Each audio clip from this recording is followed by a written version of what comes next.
ಇಲ್ಲಿ ಆ್ಯಪಲ್ ಇದೆ, ತೆಂಗಿನಕಾಯಿ ಇದೆ ಆ್ಯಂಡ್ ಪೂಜಾ ಸಾಮಗ್ರಿಗಳು ಒಂದು ತಟ್ಟೆನಲ್ಲಿ ಇರೋ ರೀತಿನಲ್ಲಿದೆ. ಆ್ಯಪಲ್ ನೋಡಿ ಎಲೆ ಅಡಿಕೆ ಸಮೇತವಾಗಿದೆ. ಆ್ಯಂಡ್ ಈ ಕಡೆ ನೋಡಿ ಅಮ್ಮನ ಪಾದುಕೆಗಳಿದೆ. ಹಾಗೆ ಇಲ್ಲೊಂದು ಪೂಜೆ ತಟ್ಟೆಯಲ್ಲಿ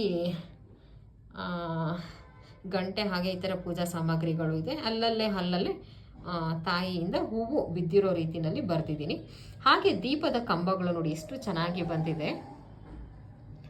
ಈ ಕಡೆ ಒಂದು ದೀಪ, ಆ ಕಡೆ ಒಂದು ದೀಪ ಇರೋ ರೀತಿ. ಹಾಗೆ ಸ್ಯಾರಿ ನೋಡಿ, ಅಮ್ಮನಿಗೆ ಹಾಕಿರುವಂತಹ ಸ್ಯಾರಿ ಕೂಡ. ಆ್ಯಂಡ್ ಅಲ್ಲಲ್ಲೇ ಬಾರ್ಡರ್ನ ಅಬ್ಸರ್ವ್ ಮಾಡಿ, ಹಾಗೆಯೇ ಅಲ್ಲಲ್ಲಿ ಸಣ್ಣ ಸಣ್ಣ ಬುಟ್ಟಗಳ ರೀತಿಯಲ್ಲಿ ಹೂವನ್ನ ಹಾಕಿದ್ದೀನಿ. ಹಾಗೆ ಅಮ್ಮನಿಗೆ ಹಾಕಿರುವ ಒಡವೆಗಳು ಕೂಡ ತುಂಬಾ ಚೆನ್ನಾಗಿ ಬಂದಿದೆ. ಹಾಗೆ ಅಮ್ಮನನ್ನು ಎಲ್ಲ ಚಿತ್ರಗಳಲ್ಲಿ ಅಬ್ಸರ್ವ್ ಮಾಡ್ತಾ ಇದ್ರಲ್ಲೆಲ್ಲ ಅಮ್ಮನ ಫೇಸು ಬ್ಲೂ ಕಲರಲ್ಲಿದೆ. ಸೊ ಅದೇ ಕಲರನ್ನು ಮ್ಯಾಚ್ ಮಾಡಿ ಸೇಮ್ ಆ್ಯಸ್ ಇಟ್ ಇಸ್ ಹಾಗೆ ಬರೆದಿದ್ದೀನಿ. ಆ್ಯಂಡ್ ಹಿಂದೆ ಸ್ಕ್ರೀನ್ ನೋಡಿ ಸಖತ್ತಾಗಿ ಕಾಣಿಸ್ತಿದೆ. ಅದರ